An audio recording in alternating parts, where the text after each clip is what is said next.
Welcome, everyone. We'll get started here in a minute. We don't start till the top of the hour, but we're excited to have you. If you're already out there and listening, just let us know where you're coming from, where you're dialing in, so to speak, for the meeting, and we'll get started here in just a moment. And just so anyone knows, if you hear some noise in the background, they're celebrating at Farseer. They just did a new release, so Mattia will get to go have some fun after this event. Yes, everybody's waiting for me, but I'm glad to be here with you, Paul. Well, thank you. We'll give it another minute or two and we'll get started here. Go ahead and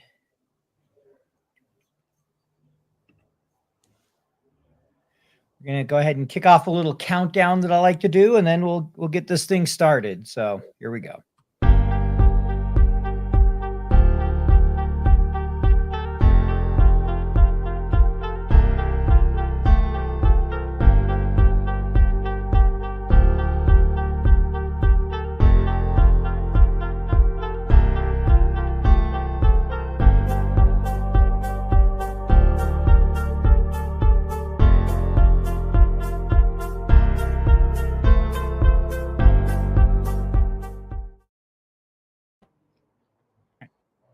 Thank you, everyone, for joining us today. We're excited to have you wherever you may be coming from.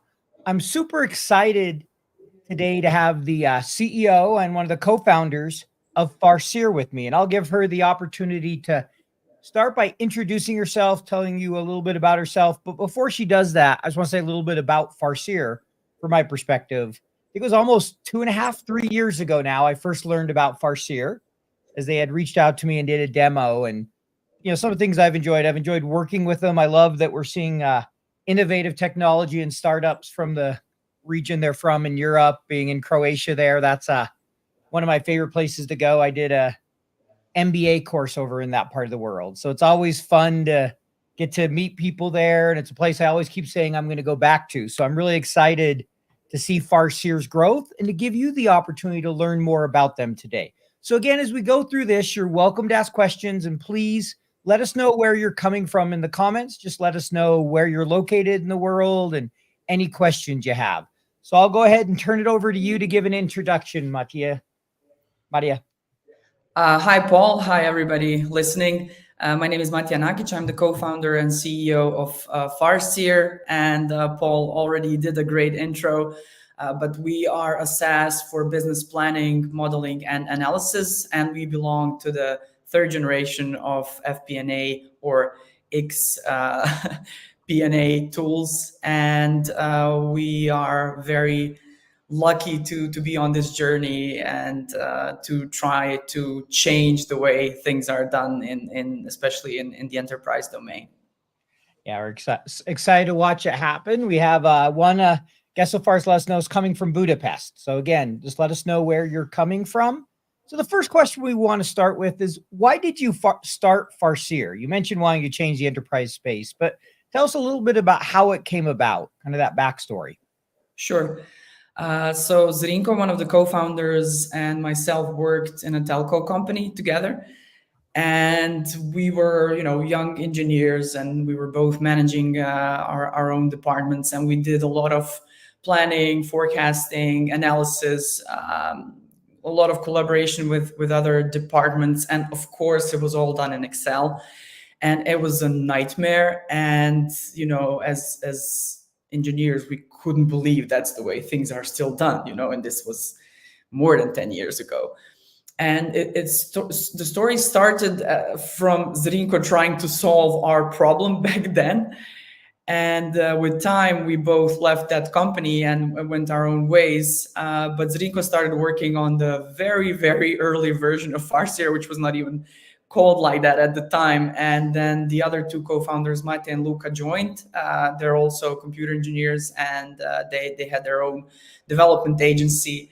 And they really jumped at the opportunity to solve this problem, which seemed to be not solved yet, right? Because when I also joined the team, that was the thing that got me really excited. You cannot not wonder why Excel is still dominating in this space, and enterprise planning solutions, as robust and as kind of powerful they are, they never reached mass adoption.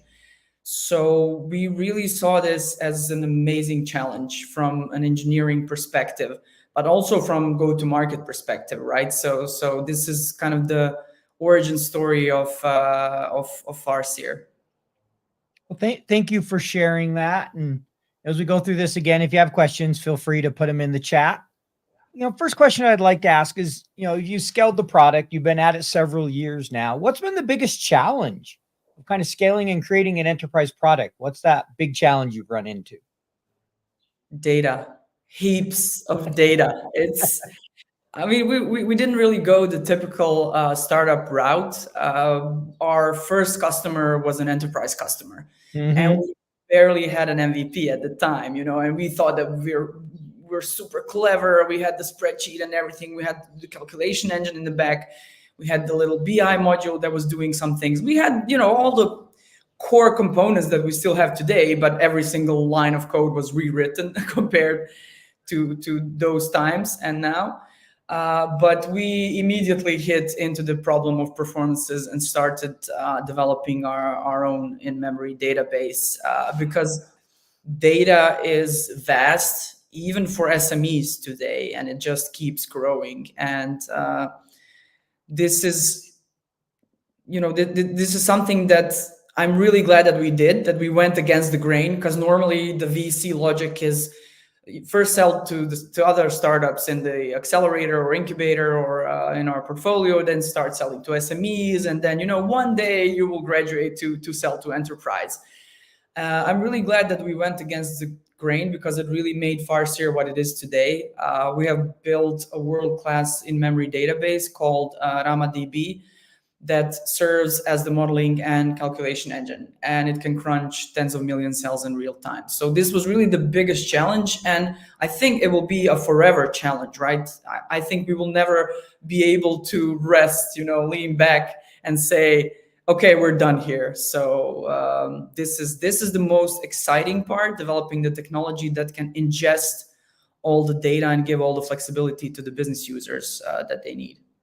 And I'll just add a little color there from my perspective. That's something I regularly talk to CEOs and people in this space, is the challenge of managing all the dimensions, calculation engine that can quickly forecast something by product and by region and by legal entity and by account line and whatever else it may be. You get up 6, 7, 8, 9, 10 dimensions, and your need for calculation and the speed, it exponentially grows.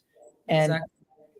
starting enterprise is really hard, because enterprise always has a lot more dimensions than your startups typically need. That's one of the biggest challenges many of these tools face, is scaling.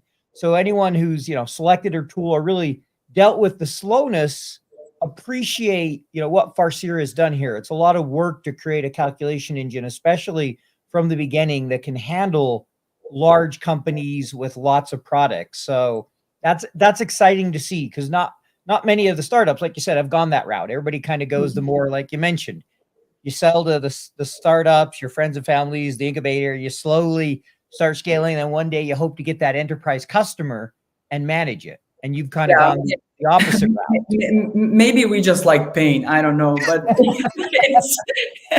just, I think as individuals, all four of us as the founding team have a long history of just going outside of your comfort zone in every sense possible. And I think when we combined the four of us, it was meant to be some extremely difficult path that we had to take. Yep. And kind of adding to that, how has it been trying to raise funds? I know you've raised a little bit of VC funds in a region of the world that isn't known for startups, right? You don't typically, at least I don't, I know most people don't think Croatia when you think VC-backed startups. So how has that challenge been? Has you found that harder or easier, or what's your thoughts there? Yeah, well, a few years ago, I was cursing this geographical lottery, but I think this was a blessing in disguise, because when you're bootstrapped or underfunded, you just make decisions really fast, and it creates this amazing sense of urgency, and priorities line up, pretty fast. There are no five priorities, there's one priority, right? And there has been a lot of madness going on in 2020 and 2021. And honestly, I'm glad that we're not in the boat of startups that raised under, anywhere from 25 to 50x multiples of ARR compared to of valuation compared to ARR. And in the end of the day, we already have a US based investor, and we're building a great product and a great business, and we already have a lot of interest from some of the biggest and most known funds in the world. So I think in the beginning it was a bit harder, but it might have even, it might turn even good for us. And in the long term, I'm sure we will get the opportunity to talk to the best VCs. So I think, you can manage from Croatia as well. Yeah, that's the great thing today is it's much easier to manage from anywhere in the world. 25, 30 years ago, very different, but technology has made it so you can connect with anyone, anywhere, anytime. Absolutely. But I like the part where you said a few years ago you were cursing the region. I can relate to that in different ways and just kind of those challenges. So glad to see you're getting more of those investors and growing. But help us understand, what is it that makes Farseer unique in the marketplace, right? This is a very crowded space in general. Mm-hmm. There's lots of options out there. And, I've done a few surveys. The biggest thing people struggle with is kind of understanding the marketplace and knowing where to go and find tools. So, help the audience understand, what is it that makes Farseer unique?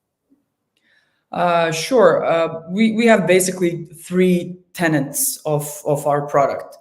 The spreadsheet experience, the world-class calculation power, and flexible modeling. And I will kind of explain what we think when we talk about things like this and when we build all these things in the product.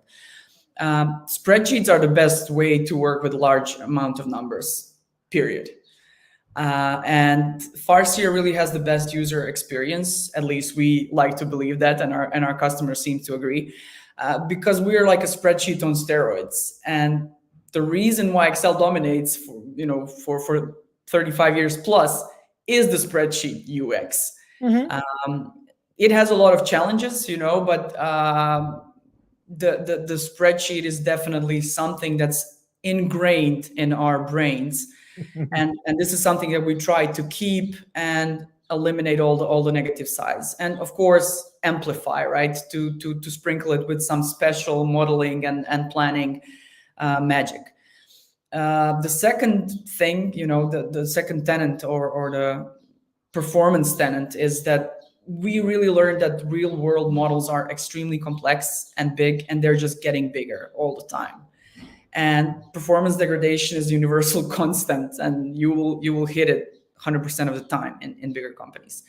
And we believe that a tool that has infinite processing power is better positioned than the tools that don't have it. And we seek high and low to find a solution that we can build on top of, right? Because that's easier and cheaper. But we haven't been able to find something that will allow us to control the full experience. So we like to say that we're full stack modeling and planning tool. And then the third one is the flexibility of modeling. And what we have seen happening with our customers with Farseer is something that really informed our vision of the product and amplified it, since they built immensely complex models, and a lot of them go beyond the business planning domain. One of our biggest customers is now building an ESG module, which is basically a separate category of software, right? One of them built a marketing operations plan. Some basic versions of project management, project profitability, timesheets. So I would say philosophically, we're more of a successor of Excel than a successor of enterprise planning tools. And that's kind of the three core tenets, and I would say the three core differences of us compared to everybody else. Thank you for sharing that. Again, at the calculation engine, you have that spreadsheet experience. Really like how you shared all that, and also mentioning, I think it's important for people to realize, as you've pointed out, yes, we talk about FP&A software, but it's operational planning software. You even have a customer that's doing ESG. You've created that experience that allows people to build within that spreadsheet environment and develop reporting. And that opens up a lot of opportunity beyond just financial reporting. So, even though I often call it third gen FP&A tools, because that's where I come from, it's really, much broader than that, in that it can support different planning. And I know you have customers that do planning beyond, financial. Yeah, SNOP, our customers do financial consolidation in Farseer as well. We just had a different philosophy from the start, and maybe it's because of our lack of financial experience. We tried to distill everything to kind of building components, because what finance is in the end is just math, right? So we tried to build a platform, these Legos that can help you build whatever, and it seems that our lack of knowledge is working in our benefit at this point. Yeah, I know you've used the Lego example for it. I want to ask a question. As you've scaled and grown and you're still continuing to, try to build this company, was there ever a moment, like an aha moment, like you felt like, all right, the product's, where we need it to be for now, or really feeling comfortable, like, all right, this is going to work? Because, you go through all those challenges and days where you're trying to find the first customer, you're trying to get to MVP. Was there ever like just maybe one moment where you just step back and looking like, wow, we've really, started to get where we want to go? I know you're not where you want to be. We all like to continue to grow and scale, but was there any of those kind of moments along the way? Actually, a few days ago, because the team was working. That's why we're celebrating, right? The team was working for a few months on the new version of our in-memory database, and when we put the first production ready model on top of it, it had even better performances than we expected. So we have anywhere from 2 to 4x improvement in performances, which is amazing. It depends on the model, of course. Sure. And 3 times less memory consumption. And it's kind of a quantum leap. And I really hope we will keep leaping in this way. But there's been a lot of other, small moments, like the first time that you see your customer actually building something on their own, whereas in the beginning you're like in a boat trying to hold all the holes without water going in, and then you see your product getting really mature and your customer is building something in front of you, and that's some really amazing things. Yeah, I could imagine how that's really exciting. So you've mentioned a little bit you like the enterprise customer, but can you elaborate a little bit more on what's the ideal customer for you guys? Like, who should look at Farseer and who's maybe not a good fit? Because we know no software fits everybody, if we're being honest, right? No, definitely not. So our ideal customers are companies that have an established planning process, that probably have at least a small FP&A team, and that are using Excel and maybe an enterprise planning solution. Usually it can be a combination of both. And they have a lot of spreadsheets, a lot of planners, and a lot of pain. And it seems that the bigger the company, the bigger the pain. But we focus, or our sweet spot is our companies that are between 500 and 5,000 employees. We can solve the problems of big enterprises, but big enterprises are a little bit slower, and we want to be fast in this phase. And we also notice that this, let's say, upper mid-market, lower enterprise segment is underserved in terms of planning tools. So this is where we fit the best. And we have customers from all industries. We have customers that are financial institution, telcos, wholesale, retail, manufacturing, and we're really industry agnostic. So that's approximately it. So, like, I'm going to tag it the 3 Ps: lots of people, Yeah. lots of process, lots of pain. Or Yeah. people planning and pain. Good one. Yeah. And usually it's that third one is when we decide to go with a tool that's designed as an enterprise tool. I mean, I love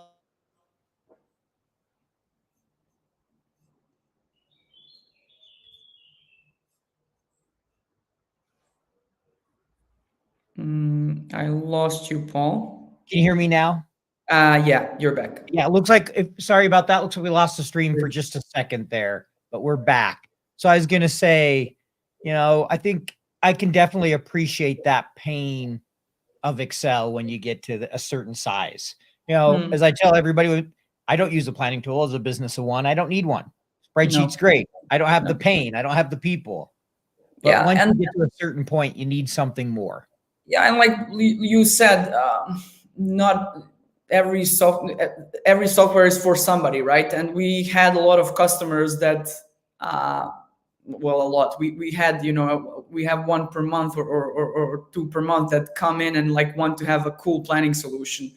But then we tell them, just build a better Google Sheets, or if you need our help, we will help you. But you don't need this yet. It's not, the pain is not there. Yeah, and I think that's important to let people know, because there's definitely times when, yes, it's not the cost and the headache of transitioning, or the challenge, whatever you want to call it, because there's going to be a learning curve. There's going to Mhm. be that cost. Isn't always worth it. I'll tell that to people too. They'll ask me, what planning tool to go to, and it's like, well, let's talk about it. My favorite is I always get, well, what's the best tool? Well, what are your needs? The Yeah, best tool exactly. varies depending on your needs, and also depends on what you want. What's the best tool for You you? shouldn't do it because all the cool kids are doing it, right? Yep.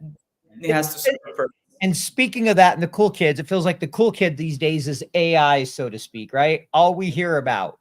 So how are Yeah. you guys thinking about adapting to this rapidly changing environment of AI? AI is easier to build than a machine that can crunch 100 million cells in real Sure, time. I would agree.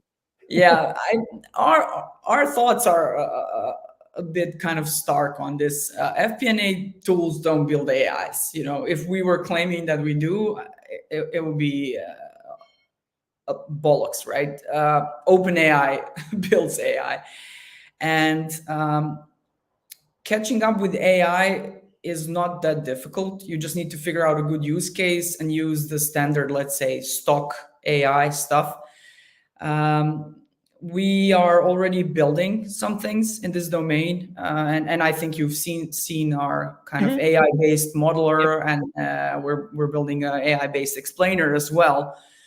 But we truly believe that this is the cherry on top of a cake, and we really want to make sure that the cake turns out really well, and this is the basics, right? The calculation engine, the spreadsheet experience, the BI component, and then of course you need to have all these neat tools. But we're definitely developing things, but we're not focusing very hard on it. And I think there's a lot of smoke and mirrors in that. um, it is like you said, all the cool kids are doing it, so you really need to think it through as a vendor, when, why, and how you will implement AI. So that's what we're trying to do. We're I- trying to be very thoughtful about it, because we don't have unlimited resources, and probably even the big vendors, if you talk to them, they will complain about resources, right? There's never enough resources. So we're experimenting, we're testing stuff out already with some customers, but like I said, we have our eye on the cake, on the main thing. Yeah, there's a lot you said there, and a couple things I liked. Is first, right? No company has unlimited resources. I haven't gone into a budget yet saying, "Hey, can I give people back?" Right? As a planner, I've never had them start with that. I may have Yeah. started with, "We need to take away resources," unfortunately, but I've never had the business come to me and say, "Please take them away." Right? But We all people, feel yeah. challenged. I like how you mentioned, solving the calculation problem, and there's so many other areas beyond generative AI. I know you guys have done a lot with machine learning, statistical Yes, modelings, yes, winter, yes. arraignment. A lot of people will say they have AI, and it's those type of things sometimes they're mentioning, and so I think there's a lot of marketing behind this, and you really have to understand, as I like to say, no such thing. Someone was listing a bunch of tools. These are your AI FP&A tools. Like, there isn't an AI FP&A tool. There's not a pure Precisely. play AI that doesn't exist.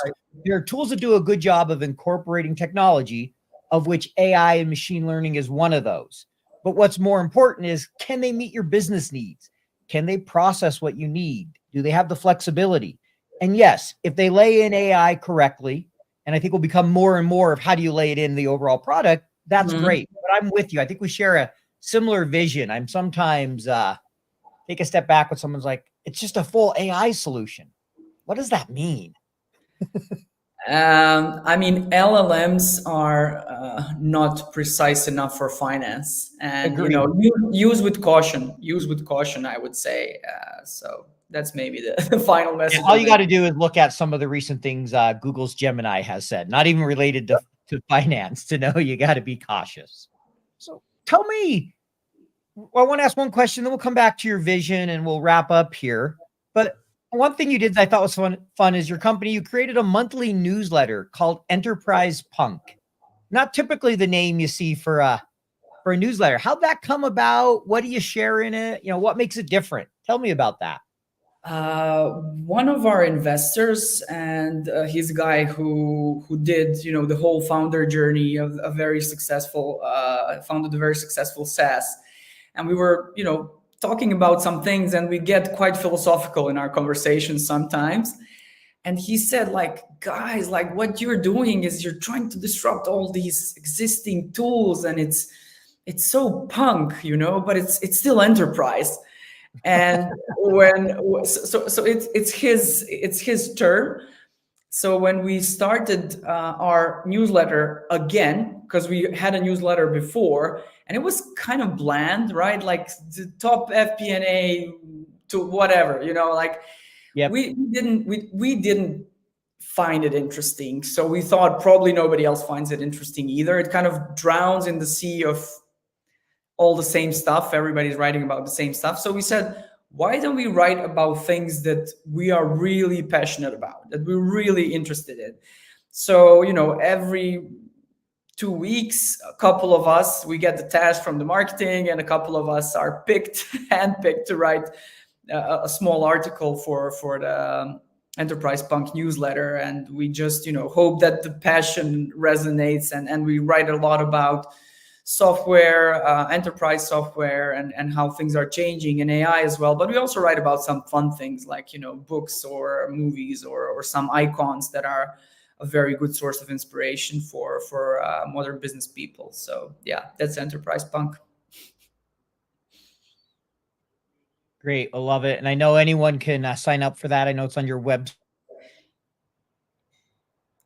Yeah, everybody can sign up on the website, and we promise to keep it fresh and fun, and not to sell anything through the newsletter. I lost you there a bit.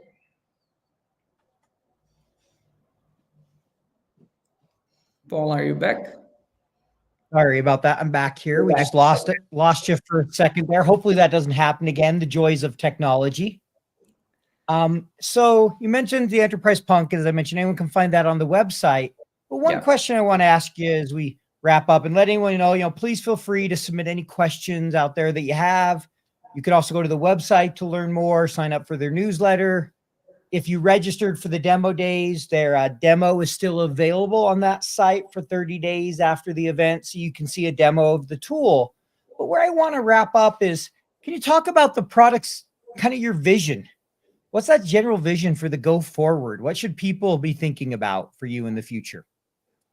We want to become a platform for building enterprise apps, and we're building the technology that will be the basis of it, the database, the RamaDB. And we also, like I mentioned already, we're being kind of pulled by the market in this direction. And we think that today there are just way too many SaaS tools in an average company. And then you have like 130, 150 SaaS tools per company. And then you have thousands of spreadsheets, and people are just becoming human data gateways.